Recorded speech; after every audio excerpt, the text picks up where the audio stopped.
Mga broadcasters, Golden Dev nominee for Best Provincial Newscast. Aksyon! Balitang Bayan, numero 1. Aksyon! Balitang Bayan, numero 1.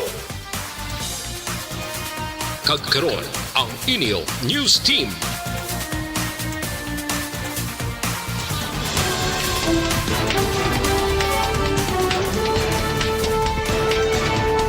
Sa mga headlines, biyahe para sa mga locally stranded individuals pasulod sa Bacolod liwat nga ginsuspende. Talisay City Hall temporaryo ginpasiradaan umpisa subong adlaw. Talisay City Hall temporaryo ginpasiradaan umpisa subong adlaw. Sa balita nasyonal, Budget Secretary nagklaro sa pula na lakip sa 2021 national budget. DepEd hindi pabor sa academic freeze. Aksyon! Balitang Bayan, numero 1. Mayang aga Pilipinas, welcome sa Aksyon Balitang Bayan numero 1. Karon nga law Webes sa TM Regis tuig 2020. Kami inyong mga tagbalita. Aksyon Eden Aboso. Ako naman Aksyon John Diaz. Aksyon! Balitang Bayan, numero 1. Ang detalye sa nagapangunang nga balita lokal pagkatapos gid lamang sini.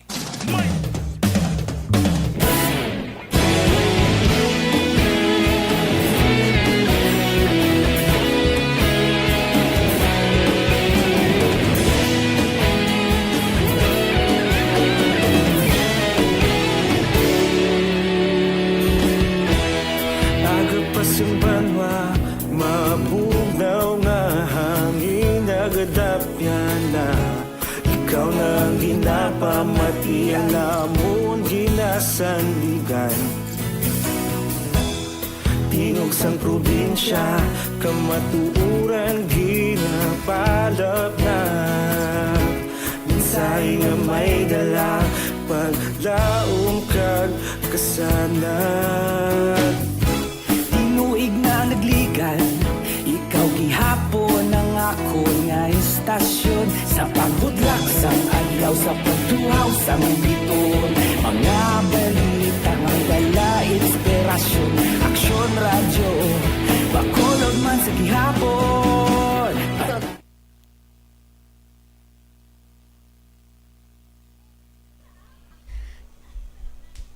Good morning, Action John. Kay sa tanan nato nga waka-action, September 10 naman o. Good morning, Danay, kay Miss Mary Jane Mendoza, nga nagapamatигid. Sir Philip Alonsagay, good morning man. JC Abaha, good morning.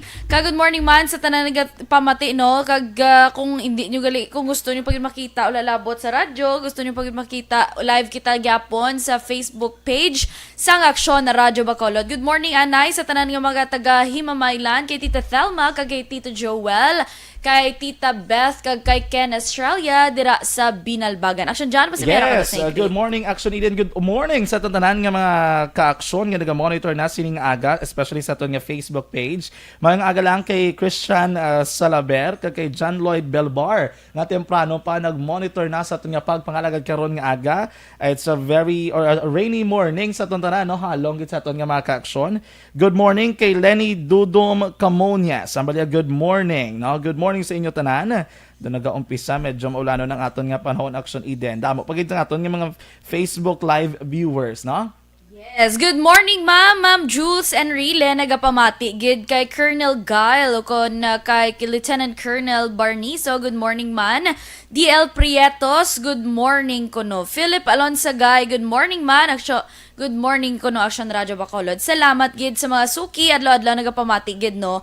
Kag nagatanaw sa aton nga Facebook live, wala labot sang radyo. Yes. Good morning man kay Sir Kalibre, Kalibre 45 agay pa ko ginbaligyan sa isda.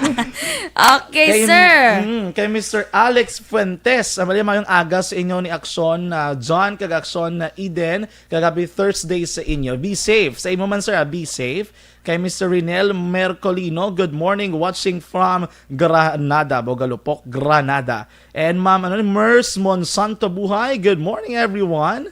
And Mr. Alex, amo na si Alex Fuentes. Oh, yes, Alex Fuentes. Pero may ginaya nagapamati, gidaction dyan. Yes. Kag sa taga Victorias, na kay Sir Stephen, sa tanan nga Victorias City Police Station, sa pagpanguna man, no, ni Sir Eduardo Corpus. Good morning, Christopher Corsiga Masmela. Good morning man. Kay Sir Ryan Yanson, dira sa San Carlos City. Good morning, nagapamati, gid sila action dyan. Yes, we have a lot of Facebook Live viewers sining a morning, no? Good morning man kay Leonard Hore, kay Joreen Gosauco nga naga-monitor karon nga aga, and from Lindip ALC. Good morning and God bless. Ang baling Ma'am Mers Monsanto abuhay. Salamat ko no, salamat. Okay? Yes. Ang ato ni mga suki sa Kuwait, dira kay Ma'am Cory Vidaha. Good morning, Sabi ko gid. Cora Vidanes. Cory Vidaha. Lapit na lang tani, no? Lapit na lang Tanaw tani sa kay Cory aton. Vidanes. Pero malay mo katanaw siya. Ay, sa bagay. Oo, di ba la? Hambal ni Rose White kuno morning. Monitor sila from Talisay City. Gapamati gid ang iyang palangga si Pacheco. Sana all may Wow, palangga. Morning. Yes, ari na si Ma'am Vanessa Mayo. Good morning. Good evening to kuno sa ila. Action dyan. Kaya sa Minnesota. Sige, standby mga ka-aksyon.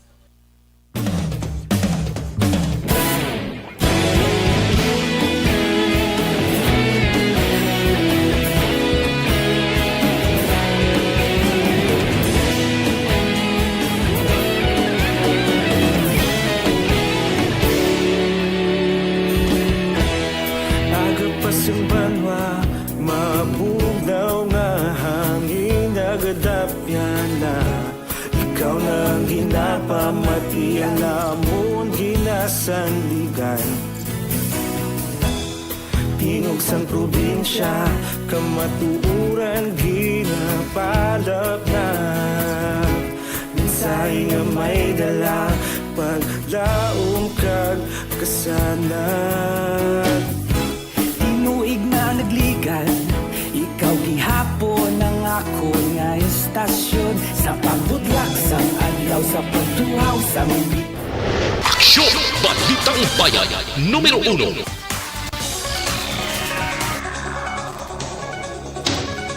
Action Radio Philippine Standard Time, las 6:08. Kakaroon sa detalye nasang nagapanguna ng mga balita lokal.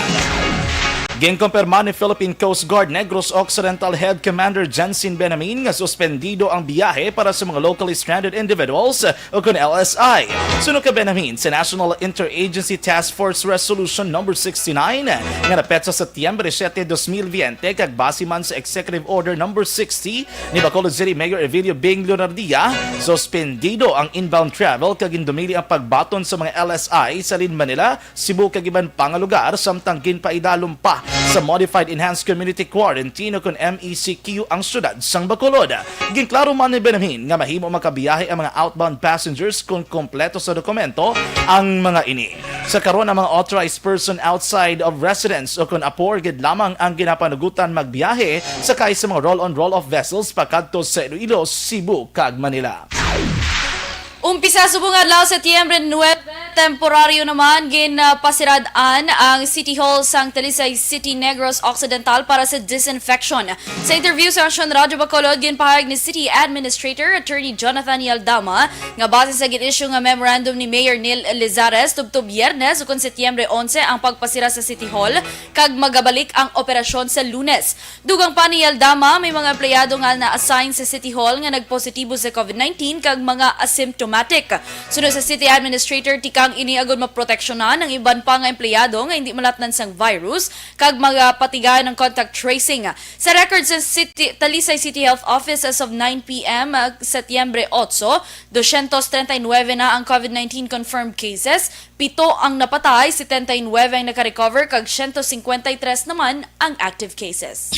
Gusto ko man pahibalo na si Mayor Neil nagpagwa sang memorandum na in the meantime temporarily close ang City Hall sa siyudad sang Talisay hasta sa Biyernes. Ma-resume kami Lunes kay bangod i-disinfect ang Talisay kag may mga iban nga mga empleyado kami nga nagpositive sa COVID nga asymptomatic. Ang kabahin sa pagpahayag ni Talisay City Administrator Attorney Jonathan Yaldama.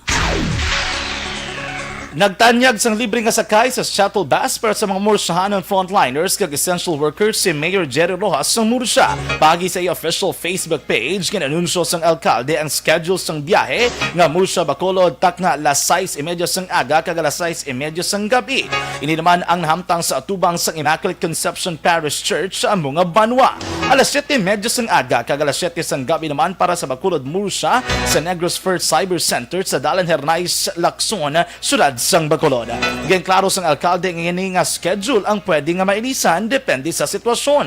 Iya pagin panugyan nga dapat magpresentar sang ID certificate kag of employment, magsuksong sa face shield kag face mask, mag-sanitize kag mag-obserbar sang social distancing.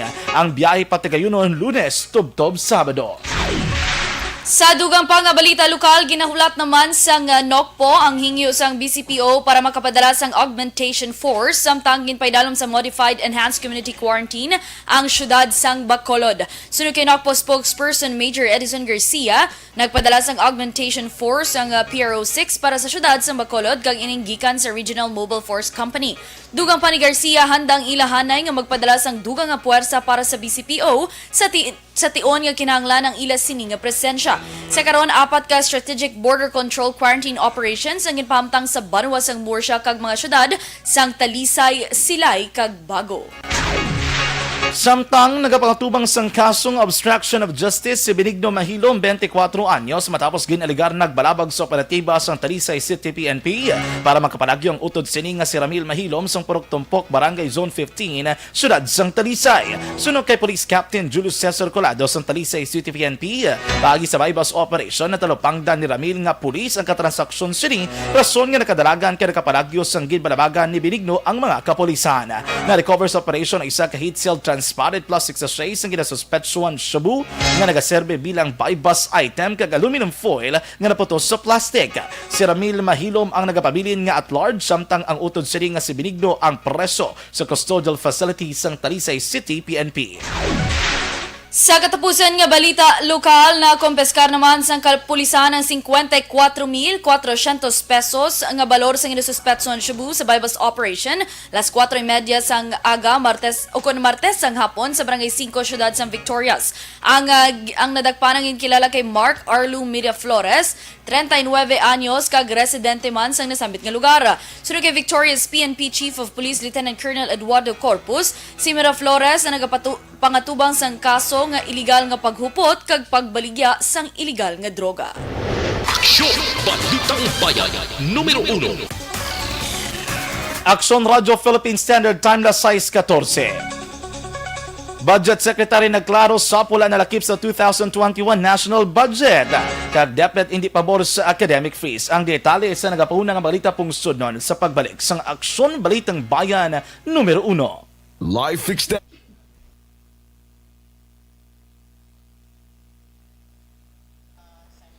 Yes, Aksud Eden, and we're back. Good morning once again sa aton nga pila ka mga ka-aksyon online nga nagapamati karon nga aga kay Mr. Renido Pero Nalim Aldia. Good morning mga ka-aksyon. Watching live from Manalim Sim. Wow, lalayo. Hinubaan. Greet ko lang family Aldea. Kay Sir Renan Payong-Payo, Payong-Ngayong. Payong-Ngayong. Payong-Ngayong. No?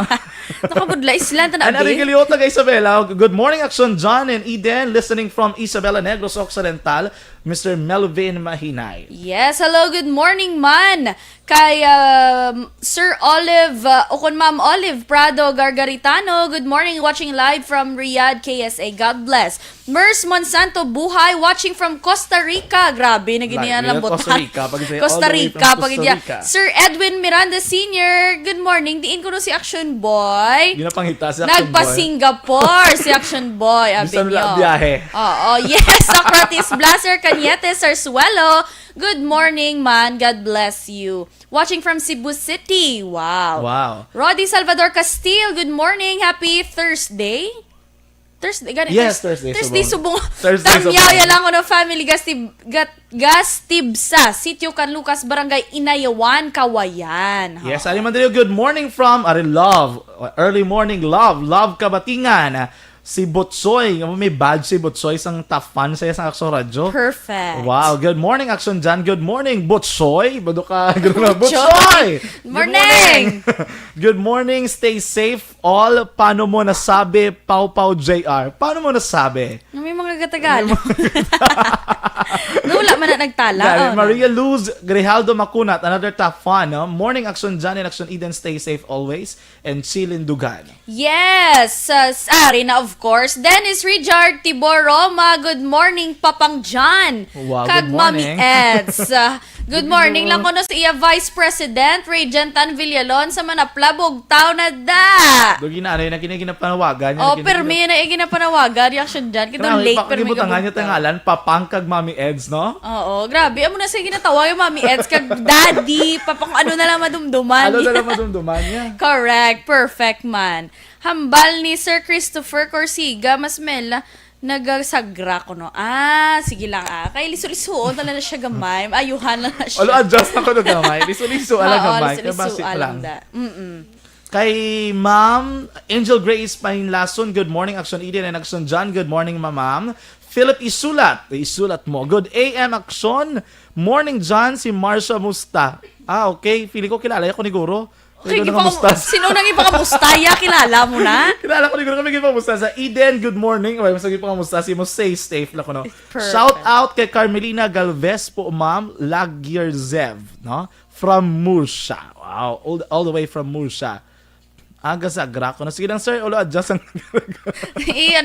Taklas lang na. Nakadali From lang. Dimple Bacaliar Mosquera, good morning. Nagapamatigid kami dari sa punong Gary's Place, dari sa Silay City. Pa-shout out sa family Mosquera kag family Villaruel. Si Washington. Wala na lang yung Washington. Washington. Kay Washington, good morning. Kag watching live from Bago City. Ferlan Alpuerto, good morning man ko no. Marianne Villeta Gallo, Gracia Hareta Horvidalia, of course. NJ Arana, Franco Villanueva Osorio, good morning man. Good morning. Kay Meg Schmer Estilo, morning dira, mga DJ. Wow, mga DJ. Grabe na level Newscasters lang. No? Good morning, Action Radio from Ma'am Rosalie Jane, Nene Gregorio, watching live from Don Salvador Benedicto. Greet ko lang tatay ko, Virgilio Gregorio, always good, nagapamati sa inyong programa. Good morning. And Sir Philip Astorga, pa-shout out all the way from Cavite. Yes, good morning. Nationwide, worldwide. Worldwide. Lambot pa tayo sa Costa Rica. Pres, kay Ma'am Annie Raffles, pagido, kakabugtaw lang ko no, watching from Okinawa, Japan. Wow! Arigato. Arigato! Arigato, ma'am. Arigato. Ohayo gozaimasu. Roland Siba Kabahaga, good morning sa iya pinalangga nga asawa. Si Janeline Kabahaga. May question mark pa ha. Nagin pa man ko. Sige, yan na mabuslot yung kilid mo karon da. From Maral Malatak or Balatak. Good morning dira sa taga-barangay Antipolo Pontevedra, especially sa ilan ni Audrey and City de Venegracia nga nagapamati from your Papa o from Papa. Raydan Velasco, good morning. Action Radio, good morning. Kawayanan Uno, keep safe everyone. And from Michael John Nangka, good morning as well. Yes, good morning mga kuno ka-action dyan kay Franco Villanueva Osorio Lagierzev. Shout out siya liwat ko no kay Romeo Galvez from Murcia. Maral Balata, good morning sa Barangay Antipolo, Pontevedra, especially sa ilan ni Audrey Kono, si Dre de Venegracia nga nagapamati. Ayaw mo ito yung basa mo. Oh, yes. Action Boy is watching ko no. Visiting President Trump. Hakbal ni Ma'am Vanessa Mayo. Ma'am, masiging bisita. Ito si President Donald Trump. Kabalo, kabarkadahay na sila mo. Nag-text na sila kagapon. Okay. Kinanglan niya magbisita sa White House. True, kita mo doon idad-idad lang na sila. Hindi na magaliwan. Good morning, Action Boy! Okay, sige, no? And then, good morning kay Sir Jomar Flores. Good morning sa inyo tanan. Standby, mga ka-aksyon.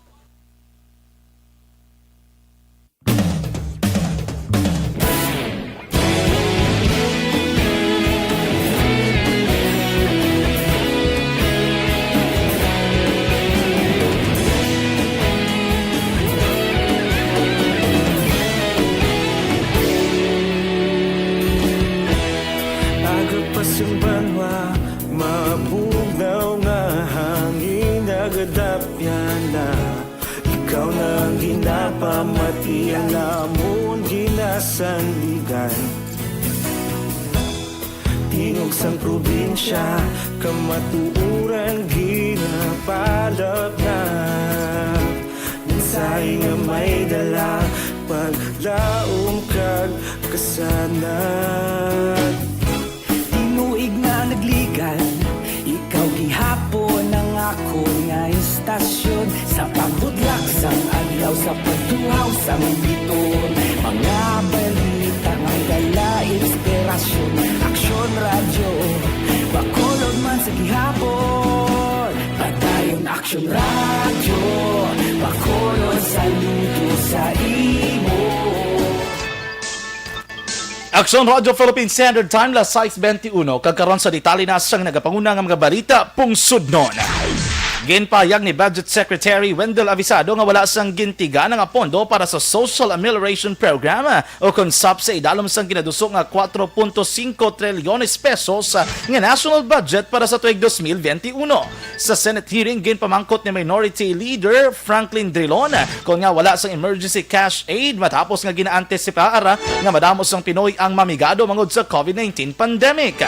Suno kay Avisado, para sa tuig 2021 ang mayara lamang sang regular programs amo ang DSWD o Department of Social Welfare and Development. Dugang pa ni Avisado nga ang ahensya nagapangita sang paagi para matibong ang ekonomiya kag oportunidad sa taho agud makatrabaho. Ang DSWD ang mayara karon sang regular program nga 4Ps.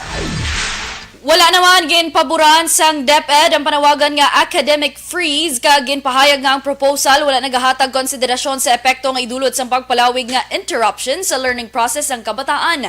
Sunod kay Education Undersecretary Nepomuceno Malaluan, ang panawagan nga academic freeze isa ka unpopular position, ilabi na nga masobra 24 milyones ang estudyante nga nakapa-enroll na sa pagbukas ng klase sa diin, magatuon sila paagi sa distance learning modalities. Gintawag ni Malaluan ang proposal nga ill-informed kag gin-insister nga ang online classes hindi lamang nagaisahanon nga paagi para sa distance learning modality, tuhay sa argumento sang nagaduso sang proposal.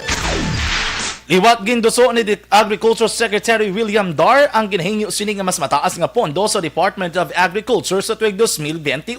Sa madumduman, ginaduso sang DA ang 284 bilyones pesos nga pondo para sa masunod nga tuig kag ang hinyo ini sa tuyo nga mapatibong ang sektor sang agrikultura kag fisheries sa panahon sa nagapadayon nga halit sang COVID-19. Apang base sa report, ang DA makakuha lamang sang 66.38 bilyones pesos. Sini nga tuig ang pundo sang DA yara sa 64.66 bilyones pesos nga ginagamit sang ahensya. Ginaprubahan naman sang Kamara sa ikay-duwa nga pagbasa ang hagna nga tuyo palawigon ang availment sang estate tax amnesty sang tubtob 4 ka tuig halin sa karon nga 2 ka tuig. Ginaprubahan sang Kamara ang House Bill 7068 nga ginaamyendahan ang Section 6 sang Tax Amnesty Law. Si dalom sang tax amnesty ginahatag sa estate sang descendants o kung descendants nga napatay sa Desyembre 31 tuig 2017 o kung antes sang nasambit nga petsa kag ang estate taxes ang nagapabilin nga wala na bayaran sa pareho nga petsa. Apang ginpahayag ni House Committee on Ways and Means Chair Joey Salceda nga amo ang nag-sponsor sang hagna nga ang original nga deadline sang availment kag pagbayad sang estate taxes ang gina-extend sang makaapat ka beses sa bago nga deadline nga gintalana sa Desyembre 31 sini nga tuig. Sa dugang nga balita pungsod nun, ginpahayag ni Health Undersecretary Maria Rosario Vergere nga ang safety kag epektibo sang potential nga vaccine para sa COVID-19 amo ang mga basihan nga ginalantaw sa pagbakal sang bakuna. Sunod kay Vergere, ang potential vaccines para sa COVID-19 ang dapat na klaro sang World Health Organization kag sang regulatory agencies sa pungsod Pilipinas antes magbakal ang Department of Health. Dugang pa ni Vergere nga dapat ang vaccine marehistro sa Food and Drug Administration kung FDA, Philippine National Food Drug Formulary kag Health Technology Assessment Council. Sa dugang pa nga balita national, irekomendar naman sa National Task Force Against COVID-19 nga dumilian ang publiko nga magkadto sa mga sementeryo sa panahon sang tigkalalag bangod sang COVID-19. Sa press briefing, ginpahayag ni Deputy Chief Implementer of the National Policy Against COVID-19 kag Testing Czar Vince Dizon nga gina-finalize pa ang measure matapos nga nagapadayon pa ang pagtalakay kaupod ang mga natungdan nga ahensya. Ang panibagong nga rekomendasyon na nagwa pagkatapos ginmando ni Manila City Mayor Isko Moreno ang mga public ag private cemetery sa syudad sirado sa Oktubre 31 tubtob sa Nobyembre 3. Samtang giningadlan si Anay Police Officer Cesar Mancao II bilang bago nga Cybercrime Center Chief. Ginkompirmar sa Department of Information and Communications Technology o kung DICT Media Relations Office nga si Mancao amo ang bagong Executive Director sa Cybercrime Investigation and Coordinating Center o kung CICC. Wala naman sang ginpayag ang DICT kung saan formal nga magapungko sa posisyon si Mancao kag ang Malacanang ang natalana pa nga mag-issue sang pahayag may angot sini. Ang CICC amo ang in charge sa paghimo sa National Cybersecurity Plan kag naga-coordinate sa preparasyon sa nagakaigo kag epektibo nga measures sa pagpugong kag pagtapna sang cybercrime activities subong man pag-monitor sa kaso sang cybercrime. Sa katapusan nga balita national, gintay og naman sa duha ka linog ang Sarangani sa Davao Occidental. Sa reports ng FIVOX, las 11:41 sang aga na record ang 5.7 magnitude nga linog nga may kadalumon nga 65 kilometros kag tectonic ang origin. Las 3:18 naman kahapon sang hapon sa nabatyagan ang magnitude 6.3 nga linog nga may 73 kilometros ang kadalumon kag tectonic man ang origin. Wala naman sang napaabot halit nga tugahon ang duha ka pagtayog apang nagpaandam naman sa posible nga aftershocks. Aksyon! Balitang Bayan, numero 1. Aksyon Radyo Philippine Standard Time las 6:27. Kag inyo nabatian ang nagapanguna nga mga balita lokal kag national. Diri sa Aksyon Balitang Bayan numero 1. Karon nga adlaw Huwebes sa Setyembre 10, 2020. Standby na sa masunod nga programa Aksyon Report second portion apod kay Aksyon Fred Salanga. Ang mga dugang nga mga balita babatian sa Aksyon Balita Morning Edition upod sa gihapon sang inyong news team. Aksyon Eden Aboso. Ako naman Aksyon John Diaz. Una sa balita na sa Aksyon Sa Bacolod Aksyon Radio.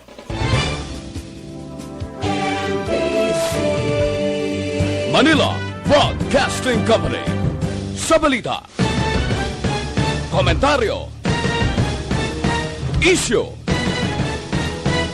serbisyo publiko.